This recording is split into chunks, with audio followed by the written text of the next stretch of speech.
Hello दोस्तों, correct usage of number of nouns के series को आगे बढ़ाते हुए आज की वीडियो के लिए मैं लेके आया हूँ correct usage in English book से correct usage of number of nouns chapter से एक छोटा सा कंटेंट।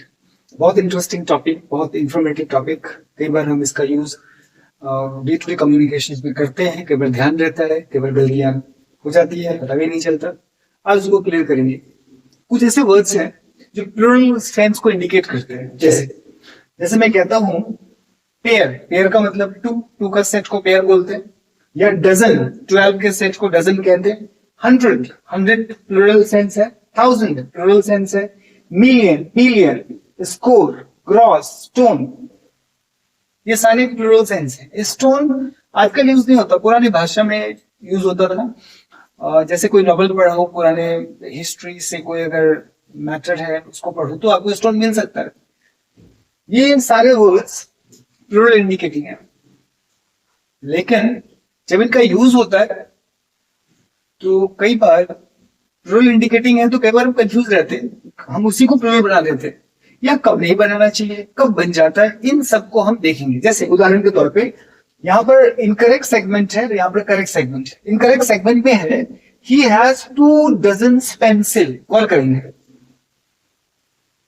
डजन से पहले 2 है, ये समझ में आता है डजन के बाद पेंसिल्स क्यों आया। क्यों? क्योंकि डजन मतलब 12, तो उसके बाद जो नंबर आएगा वो प्लूरल नंबर में आएगा, इसलिए पेंसिल्स प्लूरल नंबर में आया। ठीक है, बट क्वेश्चन है जब यहां पर 2 आया तो डजन्स होना चाहिए, लेकिन इसको इनकरेक्ट सेगमेंट में क्यों रखा? करेक्ट सेगमेंट क्या है?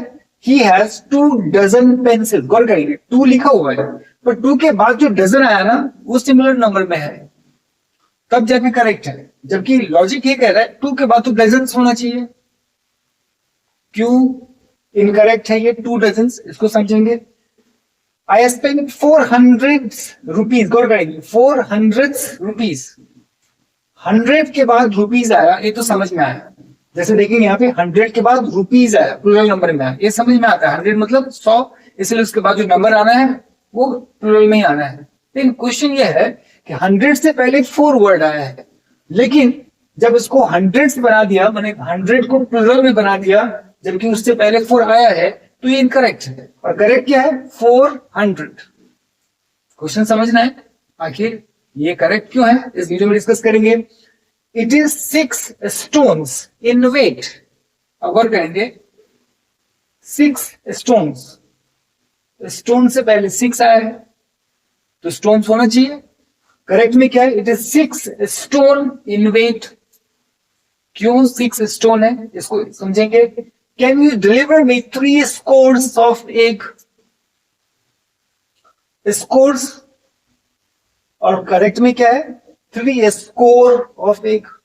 स्कोर से पहले 3 आया है, बट फिर भी ये सिंगुलर नंबर में है। 4 grosses of article. I want 4 grosses of article. Gross से पहले 4 आया है तो 4 ग्रॉसेस होना चाहिए, हालांकि इस ग्रॉस से रिलेटेड एक इंफॉर्मेशन है। आई वॉन्ट 4 ग्रॉस ऑफ आर्टिकल, और यहां पर ग्रॉस से पहले 4 आया, तभी जाके करेक्ट है। मतलब सिंगुलर में है, 4 आया और सिंगुलर में तभी जाके करेक्ट है। आखिर ये क्या है? तो हमारे पास कुछ ऐसे वर्ड्स हैं जो प्लूरल नंबर को हमेशा बताते हैं। उन नंबर्स से पहले, मतलब उन प्लूरल इंडिकेटिंग नाउन से पहले अगर कोई डेफिनेट न्यूमेरल एडजेक्टिव आ जाए। एडजेक्टिव मतलब क्या? जो डिस्क्राइब करता है। नहीं, अब जैसे देखेंगे यहां पर है 2 डजन। 2 मतलब 2, ये डेफिनेट है, 2 का मतलब 2 ही होगा, और साथ ही साथ न्यूमेरल है। तो अगर डेफिनेट न्यूमेरल एडजेक्टिव हो, जैसे इन वर्ड्स है यहाँ पे pair, dozen, 100, 1000, million, billion, score, gross, stone, etcetera, इससे पहले कोई अगर वर्ड आ जाए जो कि डेफिनेट न्यूमेरल एडजेक्टिव हो, तो इन वर्ड्स को आप प्लूरल फॉर्म में नहीं रख सकते, करेक्ट यूसेज में नहीं है। मतलब देखेंगे डजन से पहले 2 आया, ये 2 डेफिनेट न्यूमेरल एडजेक्टिव है, लेकिन डजन में प्लूरल फॉर्म में नहीं आया, डजन ही रहा, सिंगुलर फॉर्म में रहा। 100 से पहले 4 आया, 4 डेफिनेट न्यूमेरल एडजेक्टिव है, लेकिन 4 के बाद 100 नहीं आया। स्टोन से पहले 6 डेफिनेट न्यूमेरल एडजेक्टिव है, लेकिन स्टोन प्लूरल फॉर्म में नहीं आया। 3 स्कोर, स्कोर से पहले 3 डेफिनेट न्यूमेरल एडजेक्टिव है, लेकिन स्कोर प्लूरल फॉर्म में नहीं आया। ग्रॉस से पहले 4 डेफिनेट न्यूमेरल एडजेक्टिव है, लेकिन उसके बाद जो ग्रॉस है वो सिंगुलर फॉर्म में ही है। कहने का मतलब ये जो नंबर्स हैं, कौन से, पेयर से लेके यहां तक स्टोन या और भी बहुत सारे हैं, इन नंबर्स का मतलब खुद प्लूरल है।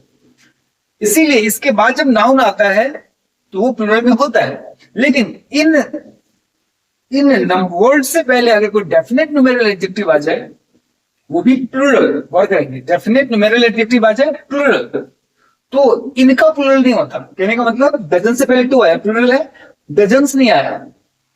4 प्लूरल है बट 100 है, हंड्रेड्स नहीं आया।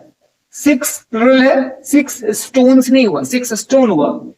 3 स्कोर्स नहीं हुआ, 3 स्कोर है, प्लूरल डेफिनेट न्यूमेरल एडजेक्टिव है। 4 ग्रॉस, 4 ग्रॉसेस नहीं हुआ, 4 ही रहा। तो क्या रूल बना कि ये जो वर्ड्स हैं, इन वर्ड से पहले डेफिनेट न्यूमेरल एडजेक्टिव प्लूरल भी आ जाए तो भी आप इसको, इन वर्ड्स को प्लूरल नंबर में यूज नहीं करेंगे।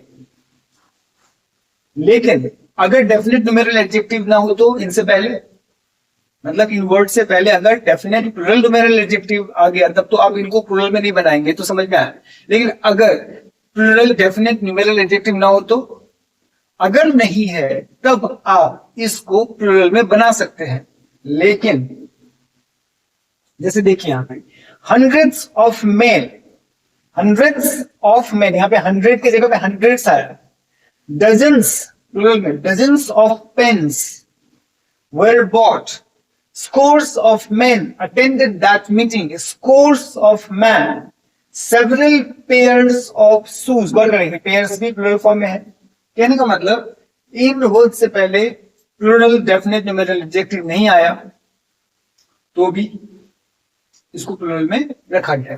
बट यहां पे प्लूरल न्यूमेरल डेफिनेट एडजेक्टिव आया तो भी इसको सिंगुलर फॉर्म में रखा, ये करेक्ट यूसेज में है। लेकिन यहां पर ध्यान देंगे, जब इसको आप डेफिनेट न्यूमेरल एडजेक्टिव के बिना यूज करते और इन वर्ड्स को प्लूरल फॉर्म में बनाते तो उसके बाद ना ऑफ आया है, गौर करेंगे, OF ऑफ आया। Hundreds of man, dozens of pens, scores of men, several pairs of shoes, pairs of shoes। तो ये ध्यान देना है कि प्लूरल फॉर्म में आएगा, उसके बाद मतलब इसको, इन नंबर को प्लूरल फॉर्म में लगाएंगे, उसके बाद नाउन आएगा, और उससे पहले ऑफ प्रीपोजिशन यूज होता है। इसी के साथ एक इंटरेस्टिंग इंफॉर्मेशन ध्यान रखना है, इन सारे शब्दों का प्लूरल फॉर्म होता है एक्सेप्ट 1। यहां पर जो वर्ड है ना ग्रॉस, ग्रॉस का कोई प्लूरल फॉर्म नहीं होता। जैसे यहां पर गौर करेंगे, यहां पर क्या था, we need 2 gross of pins, है ना, तो करेक्ट यूसेज में है। यहां पर मैंने लिखा आई वांट 4 ग्रॉसेस, इसीलिए लिखा, ग्रॉसेस नहीं होता। ग्रॉस का प्लूरल फॉर्म ग्रॉसेस नहीं होता, प्लूरल फॉर्म ग्रॉस ही रहता है। और जब कभी भी आप ग्रॉस यूज करेंगे तो ग्रॉस के बाद ना ऑफ वर्ड आता है, ये बात ध्यान देना है। यहाँ पे जैसे है ना, माने ग्रॉस को आप प्लूरल फॉर्म में यूज नहीं कर सकते, जैसे कि यहाँ पे बताया ग्रॉस को आप प्लूरल फॉर्म में यूज नहीं कर सकते। वैसे भी अगर डेफिनेट न्यूमेरल एडजेक्टिव रहेगा तो इन सबसे पहले भी आप उसको प्लूरल फॉर्म में यूज नहीं कर सकते। बट जब ये बात आई कि इनको प्लूरल फॉर्म में रखा जा सकता है बिना डेफिनेट न्यूमेरल एडजेक्टिव के, तो वैसे में आप ग्रॉसेस नहीं लिख सकते, आपको ग्रॉस ही लिखना पड़ेगा, और ग्रॉस के बाद ऑफ प्रीपोजिशन आएगा। ये बात आपको ध्यान रखनी है।